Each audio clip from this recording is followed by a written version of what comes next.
salariés, les industriels, les partenaires, Pôle emploi, etc., travaillent en commun de façon à ce qu'il y ait une porte ouverte pour chacun des enfants, chacun des parents. Et l'outil en main, c'est aussi l'occasion non seulement de convaincre les enfants, mais pour moi beaucoup plus important, de convaincre surtout les parents.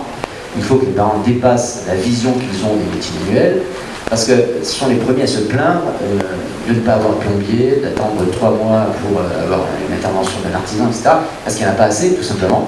Et puis deuxièmement, c'est qu'une fois qu'ils connaîtront le prix de ce que nous installons, une cheville molly pour mettre un cadre sur un mur, etc., que ça coûte 11 centimes quand on se doit facturer 100 ou 200 euros parce que les gens abusent parfois, eh bien l'idée aussi c'est de participer justement à une vision partagée de ce que sont les métiers, de ce que ça peut ouvrir comme possibilité, et surtout de là où ça peut mener à la fois leurs enfants, mais aussi eux-mêmes dans leur vie courante. Enfin, je pense que une fois qu'on aura fait tout ça, pour les enfants de seconde, par exemple, on pourrait ainsi inventer, peut-être, l'innovation en tête. Ça pourrait être le deuxième atelier, parce qu'on a besoin de main-d'œuvre qualifiée, des artisans, etc.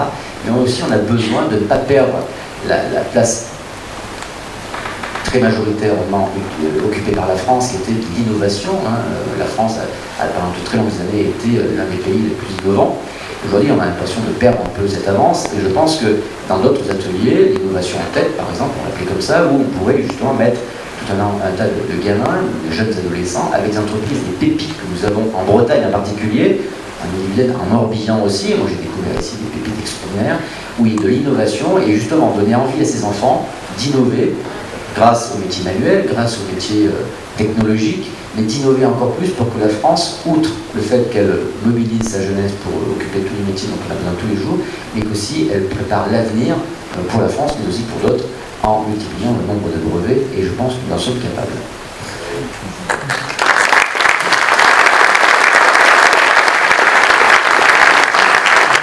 On dit aujourd'hui, on le sait, que les jeunes vont faire plusieurs métiers, donc ce que vous venez de nous dire, là, les préparerait avec beaucoup plus de facilité, effectivement, à avoir plusieurs métiers dans leur vie professionnelle.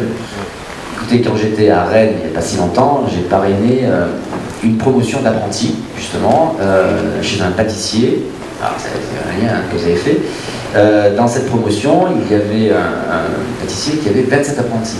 Plus de la moitié avaient plus de 40 ans, et plus de la moitié étaient des cadres dirigeants, qui avaient suivi ce que leurs parents voulaient leur faire faire, qu'ils avaient fait, et qui aujourd'hui voulaient assouvir non pas une passion, en tout cas ça le devenait, mais surtout faire ce qu'ils avaient envie de faire.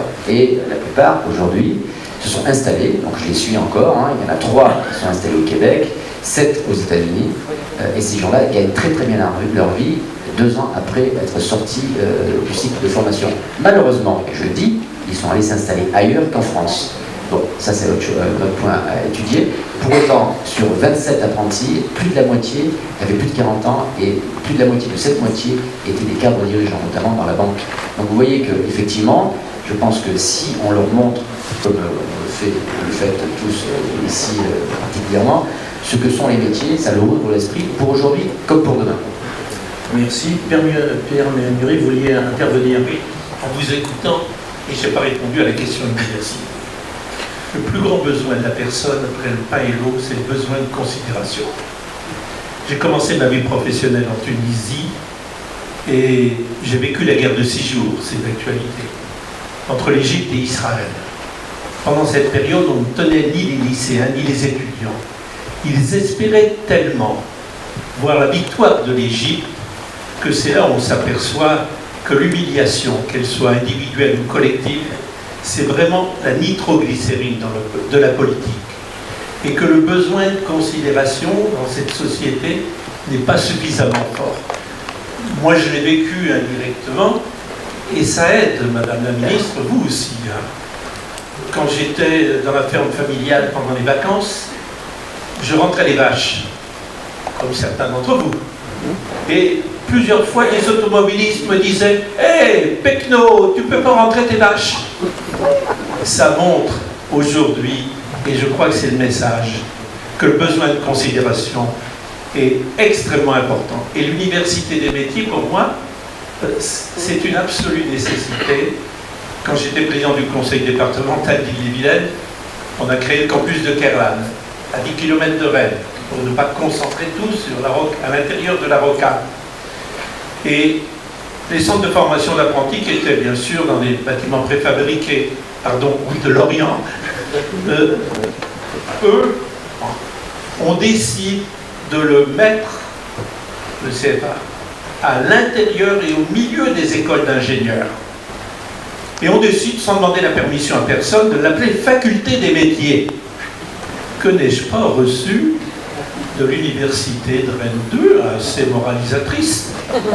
Monsieur le Président, si vous osez appeler faculté des métiers un centre de formation d'apprentis, c'est vraiment que vous voulez humilier l'université française.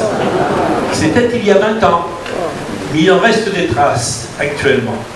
Donc combattons-nous tous pour la considération, quel que soit le métier. Merci.